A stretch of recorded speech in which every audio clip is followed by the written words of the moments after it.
Journey to the West Chapter 10 Six bandits are beaten to death. Wukong wears the golden headband.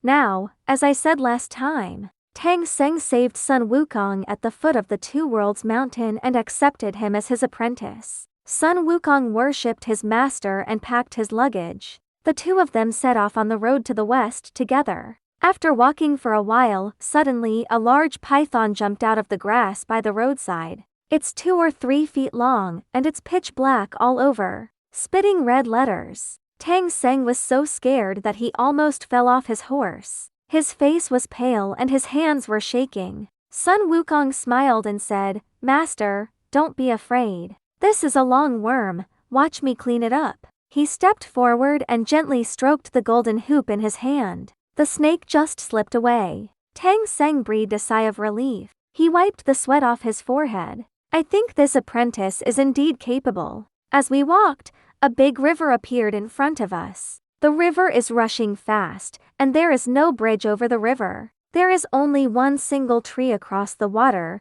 which makes people's legs weak when they look at it. Tang Seng said, "How can this be?" Sun Wukong said, "Master, you ride a horse. I'm holding on at the back to make sure it's steady." It was just halfway there. Suddenly, strong wind blew in, causing the branches to shake. A green-faced and fanged monster emerged from the water, and lunged at them with teeth and claws. Sun Wukong said nothing. Swinging up the golden hoop is a stick. The monster was beaten and screamed, turned around and got into the water and disappeared. The Tang monk broke out in a cold sweat and recited Amitabha repeatedly. In fact, these 2 little episodes are foreshadowing. The real drama is yet to come. Walked another way. It was getting dark and the sun was setting. The surroundings become blurry. Tang Seng said, "Wukong, let's find a place to rest for the night." Sun Wukong looked up and looked around. I found a few thatched houses not far away, with smoke billowing from the roof. "Just say, Master, there is someone over there. Let's sleep over." The two came to the thatched hut. Knocking on the door, an old man came out. Gray hair and coarse clothes. When the old man looked at Sun Wukong's face, his mouth was pointed and his cheeks were shrunk. His fiery eyes made his legs go soft. Asked trembling, "Who are you? Human or demon?" Tang Seng quickly explained, "Don't be afraid, old man, this is my apprentice. Ugly, but kind-hearted. We are monks from Dong to Datang. I want to go to the west to learn scriptures and want to stay overnight." The old man was relieved and let them into the house. Arranged dinner and accommodation. Dinner is simple vegetarian dishes and rice. Tang monk eats very well, but Sun Wukong doesn't like it very much. Just pull to mouthfuls. The next morning, it was just dawn. The two of them got up and continued on their way.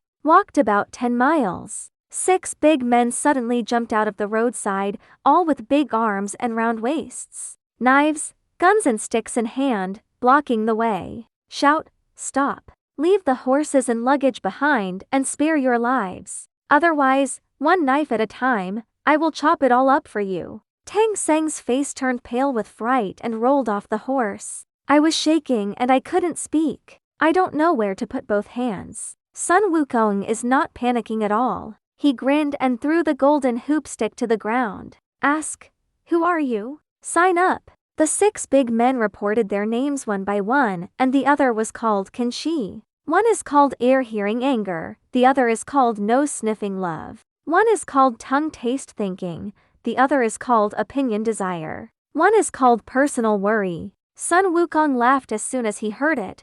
Oh, it turned out to be 6 thieves. Let me tell you, when my old grandson made trouble in heaven, how many heavenly soldiers and heavenly generals are no match for me. You little minions dare to stand in the way. Get out of here, lest you get beaten. How can the 6 robbers believe it? Charge up with a knife. Cursing. Sun Wukong is also welcome, swinging up the golden hoop. I killed them all in 3 or 2 strokes. There was blood on the ground. The Tang monk watched from the side, dumbfounded. My mouth is so wide open that I can't close it for a long time. When I reacted, my face turned green with anger. Pointing at Sun Wukong, he scolded, "Your monkey is too cruel. They're robbers, yes, but they don't deserve to die. How can you just kill people? Monks are merciful. Sweeping the floor is afraid of hurting the lives of ants. Cherish moth gauze lamp. You beat people to death at every turn like this.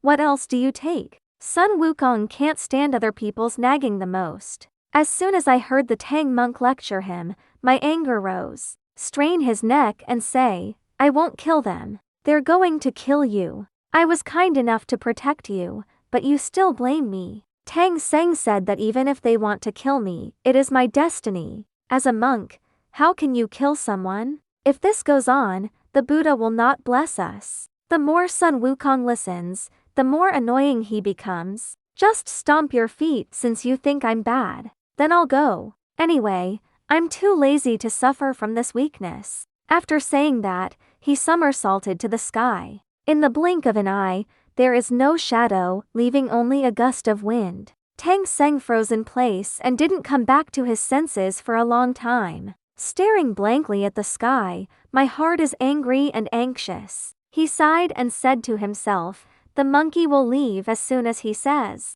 There are really no rules at all. Forget it, I can go to the west by myself. So he packed his bags and went on alone with the horse. Walked less than 10 miles. There is another mountain ahead. The mountains are steep and the trees are thick. Tang Seng is worrying about how to turn over. Suddenly I saw an old woman on the side of the road. White hair, smiling face, holding a cotton-padded coat and a flower hat in his hand. The old woman smiled and said to Tang Seng, Elder, did one of your apprentices run away? Don't worry, I'll give you a dress and a hat. When your apprentice comes back, let him put it on. He'll be obedient. In addition, I will teach you another mantra called the tight hoop mantra. If he doesn't obey in the future, you will recite this spell. Keep him rolling around with a headache. Don't dare to mess around anymore. Tang Seng took the clothes and hat. I silently memorized the spell in my heart and was about to thank you.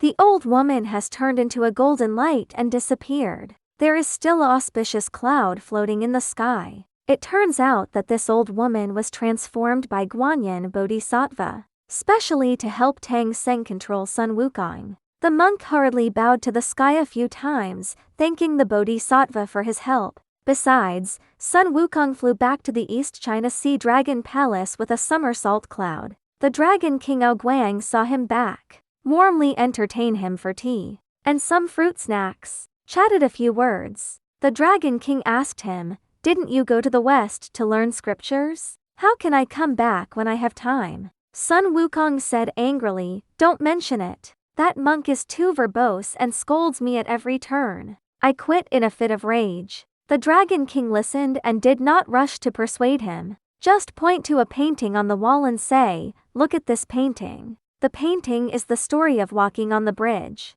It's about Hang Liang picking up shoes for Huang Shigong when he was young. Endure humiliation and burden and later get the Book of Heaven. Achieved great things. If you think about it, if you give up halfway, wouldn't it be a disappointment to learn from a teacher at the beginning? Sun Wukong heard these words. I was a little shaken in my heart, lowered my head and did not speak. The Dragon King said again, you'd better go back. Take good care of Tang monks to learn scriptures. It can also be cultivated in the future. Sun Wukong thought about it and thought it made sense. So I bid farewell to the Dragon King and rode back in the clouds. Back to where we were. Tang Seng was still sitting there waiting for him, twisting the Buddha bead in his hand. The Monkey King descends to the ground. Say to Tang Seng, Master, I'm back. Tang Seng pretended to be calm and said, it's good to be back. Don't run around anymore. By the way, I have a cotton-padded coat here.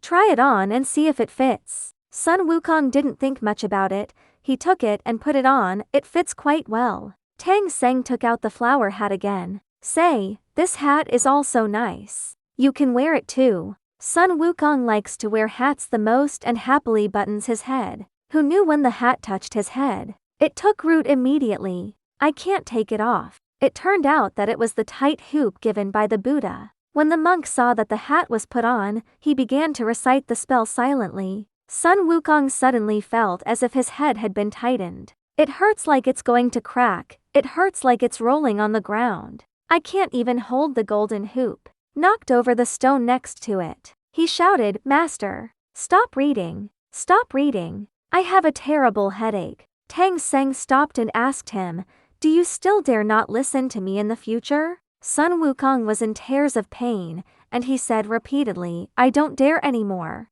Never again." Tang Seng stopped. Sun Wukong touched his head. "The hoop is firmly embedded in the flesh. I can't tear it off." He knew he had been fooled. So angry that he swung the golden hoop and wanted to beat Tang Seng. Tang Seng quickly recited the mantra several times. Sun Wukong rolled all over the floor in pain, so he had to admit defeat. From then on, Sun Wukong never dared to leave Tang Seng again. He honestly led the horse to carry the burden, follow the master and continue to the west. Although Tang Monk is soft-hearted, but I also know that this monkey has to use a tight spell to be able to control it. The master and apprentice just ran in and rushed along, step by step in the direction of the west. After a while, they came to a large temple. It's called Guanyin Temple. Tang Monk wanted to worship the Bodhisattva and Sun Wukong also followed. Who knew that the old monk in this temple was a greedy guy? I had a bad idea when I saw Tang Seng's brocade cassock. Want to take it for yourself? What happened next was a fire and a storm. But that's the content of the 15th round.